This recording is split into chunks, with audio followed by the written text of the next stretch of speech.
Man, the news just never slows down these days, does it? Feels like every time you look, there's another headline screaming for attention. Yeah, it's like drinking from a fire hose sometimes, isn't it? Seriously.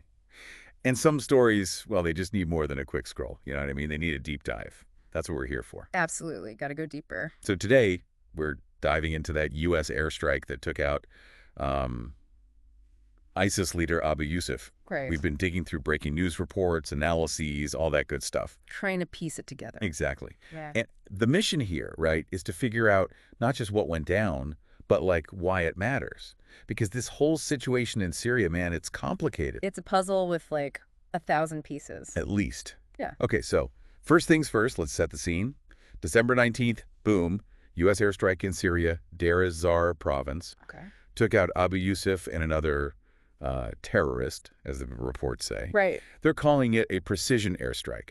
Now, I hear that phrase a lot, but honestly, what does it even mean? Like, are we talking super high-tech stuff here? Yeah, precision airstrike. It means they're not just, blanketing the area with bombs. Right. It implies they're using some serious targeting tech, minimizing that collateral damage, making sure the force is focused on that specific target, in this case, Abu Yusuf.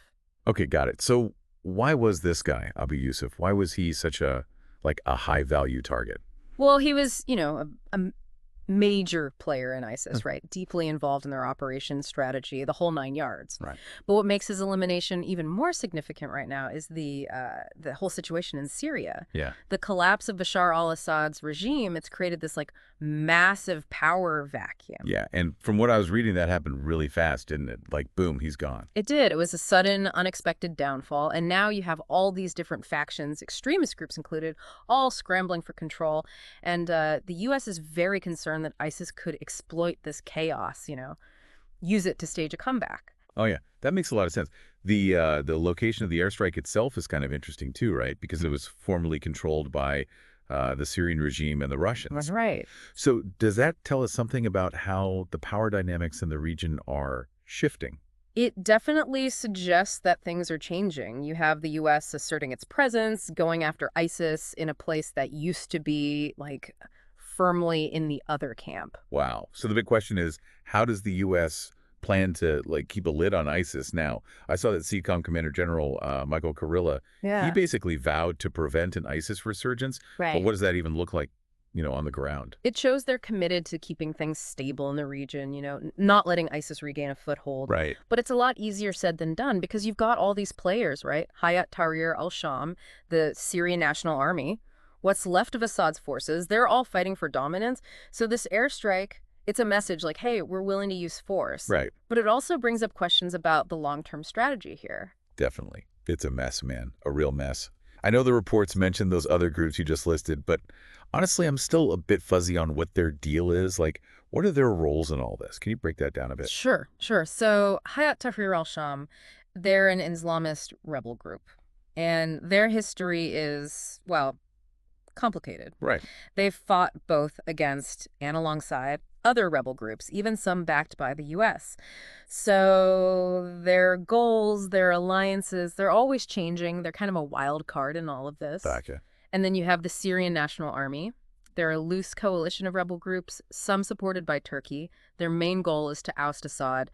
But even within the group, there's no real unity on what they want Syria to look like after that. Wow. So it's not just a simple, good guys versus bad guys kind of thing. Mm-hmm. It's way more nuanced than that. Exactly. So this airstrike, it might disrupt ISIS, but it doesn't really solve the underlying problems, right? Yeah. The stuff that let them gain power in the first place. Exactly. And that brings up the big question, what happens next? How does the U.S. navigate this crazy web of alliances and rivalries? Right. Do they rely on military action like this airstrike? Or do they go for a more subtle approach, something that addresses the root causes of all this instability? Yeah, that's the million-dollar question. And it's something for you, our listeners, to really think about. This deep dive has shown us the fall of Assad, the U.S. stepping in with this airstrike, and the potential for ISIS to, rise from the ashes. The future of Syria, it's hanging in the balance. It really is. And you know what? I really encourage you all to check out the RBC Ukraine material we've got linked in the show notes. Good stuff. It goes deeper into the potential scenarios for Syria, what could happen next. Trust me, it's a real eye-opener. Yeah, definitely worth a read. Absolutely. All right, thanks for joining us for another deep dive. We'll catch you next time. See you then.